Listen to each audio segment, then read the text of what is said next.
Olá, meus amigos, eu sou Hernani Fornari e hoje eu estou aqui para falar um pouquinho de mim.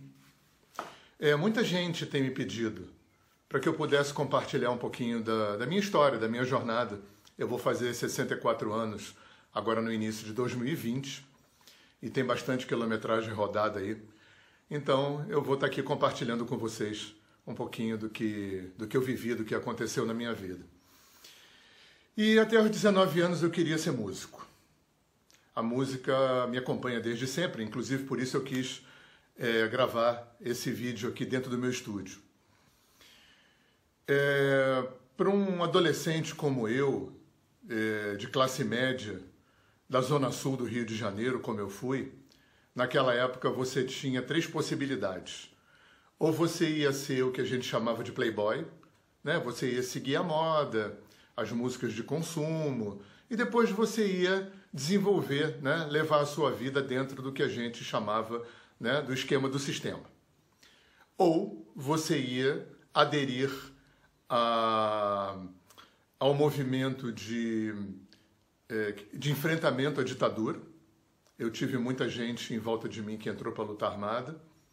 Ou você ia entrar no movimento hippie que estava recém começando no início dos anos 70.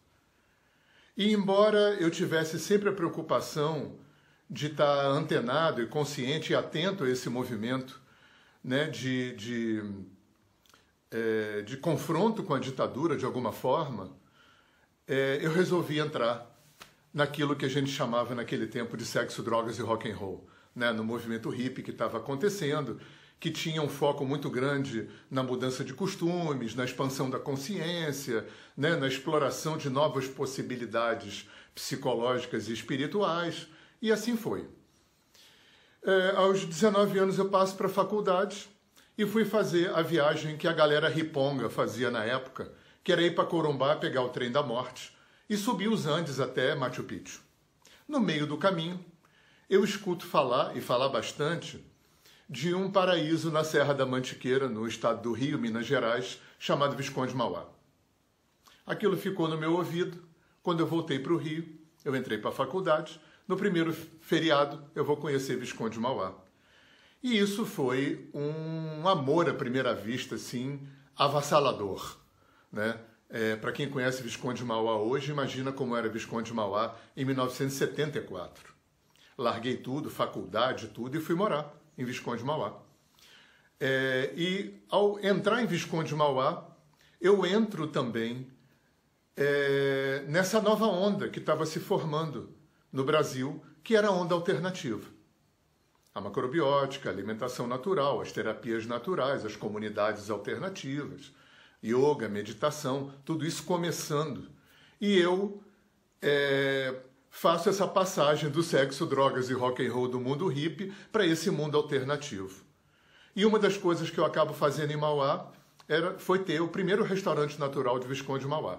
Se um dia escreverem a história de Mauá, eu estou lá, como o primeiro restaurante natural. E ali eu também começo a minha história com a agricultura. E a minha história com a agricultura vai fazer com que eu tenha escrito um dos primeiros livros sobre agricultura natural publicados em língua portuguesa, publicados no Brasil. Né? Naquela época a gente chamava de agricultura alternativa, agricultura biológica, né? Hoje a gente chama de agroecologia. O mundo deu as suas caminhadas, eu acabei comprando o meu próprio sítio, né? Na Serra, na região de Miguel Pereira e Vassouras, onde eu moro até hoje, e eu tive a oportunidade de participar da primeira leva, né? Dos primeiros pioneiros da agricultura orgânica no estado do Rio. E durante mais de 10 anos eu trabalhei com isso. Numa época muito difícil, não tinha internet, não tinha telefone, eu morei 10 anos sem luz elétrica, as estradas eram de terra, então era um trabalho muito difícil, muito de pioneiro, muito de guerreiro. Eu fiz muita feira na rua, eu era conhecido aqui na região como o cabeludo das verduras, ou o cabeludo do mel, porque eu também trabalhei mais de 15 anos com apicultura. Até que a vida deu muitas voltas, os meus filhos nasceram na roça, a primeira criação deles foi na roça, e aí eu tenho que ir para o Rio de Janeiro. Dos 20 aos 40 anos eu morei na roça, eu enchi a boca para dizer que eu morria de fome, e não voltava para a cidade, mas filho é filho. E eu, aos 40 anos, aterrizo no Rio de Janeiro, numa cidade extremamente competitiva e só sabendo fazer horta, jardim, pomar e criar minhoca e abelha. E recomeço do zero toda a minha história.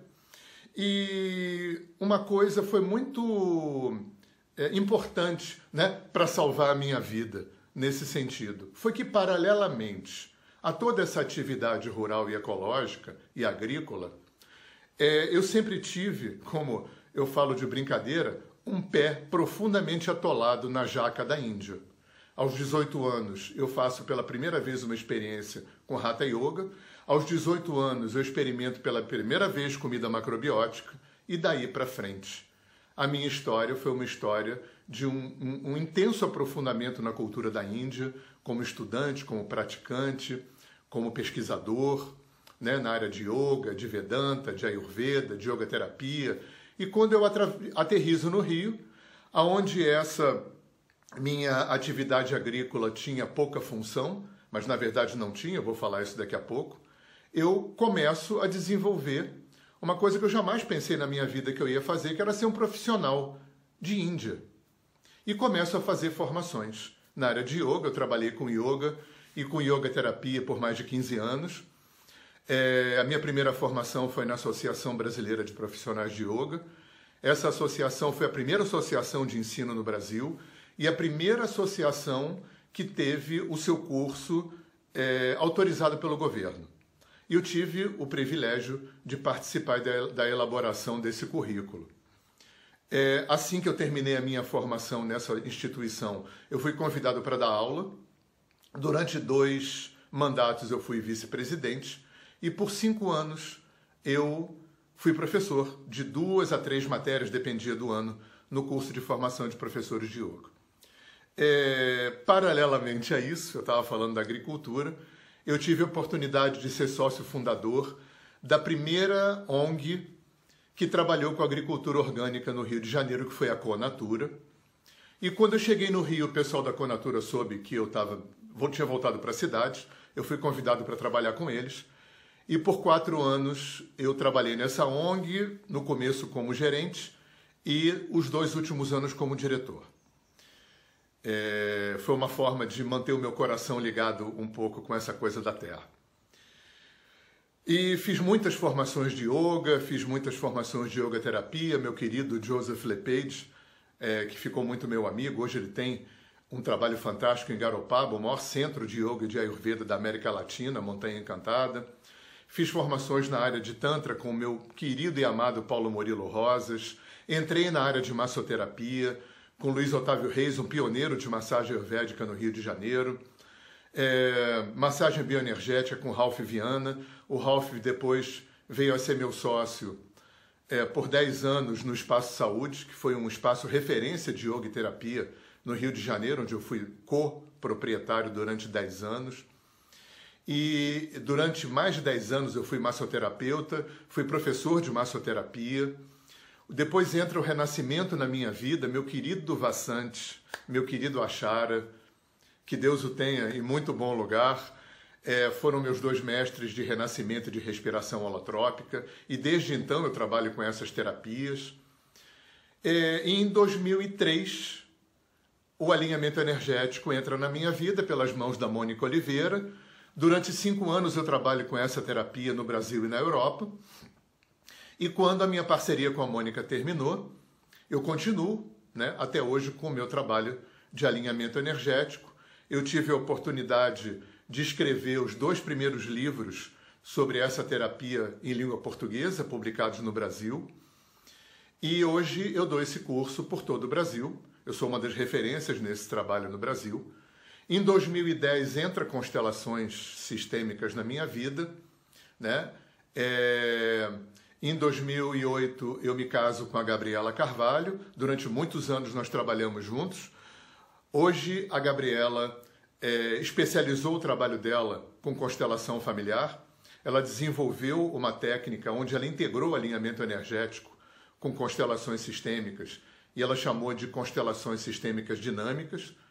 Eu estou fazendo esse vídeo no finzinho de 2019, onde ela se formou em psicologia. Hoje ela dá formação também dessa terapia de constelação sistêmica dinâmica por todo o Brasil. E eu venho seguindo, né, pela minha vida nesse movimento.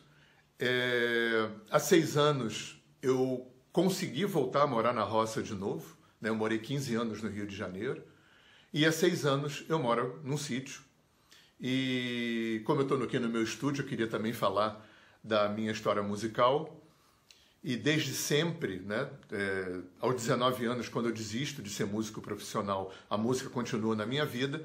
Hoje eu tenho 8 CDs gravados, sempre com a temática dentro da ecologia, da vida rural, da espiritualidade, das terapias. Eu desenvolvi um trabalho onde eu integro a country music e o folk norte-americano com o caipira de raiz brasileiro. Eu tenho um trabalho com mantras, onde eu integrei ritmos e instrumentos indianos e brasileiros.